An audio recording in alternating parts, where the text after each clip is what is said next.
रामकृष्ण हरी. ज्या ठिकाणी शुद्ध भावनेने, शुद्ध मनाने, प्रेमाने भगवंताचं नामस्मरण सुरू असतं, अशा ठिकाणी भगवंत असतात. जिथे हरिभजन तिथे भगवंत जाणं, आणि भगवंत तिथेच असतो ज्या ठिकाणी नामस्मरण सुरू असतं. जसा एखादा कावळा आकाशात उडतो, परंतु त्याचं लक्ष मात्र जमिनीकडे, नदीकडे असतं, काहीतरी खायला मिळते का.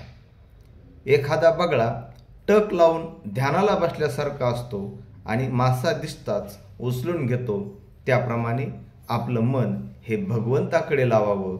आणि हे सांगताना संत शेख महमद महाराज एका ओवीतून म्हणतात, प्रेम नामाचा सुख गजर, भाविक बैसले सुरनर, तेथे उभा असेश्वर, तिष्ठत पै अवधारा. आणि जिथं हरिनाम अशाच ठिकाणी भगवंत आहे. म्हणून भगवंताचं नामस्मरण करा, भगवंताची भक्ती करा आणि या जीवनाचा आनंद घ्या. रामकृष्ण हरी.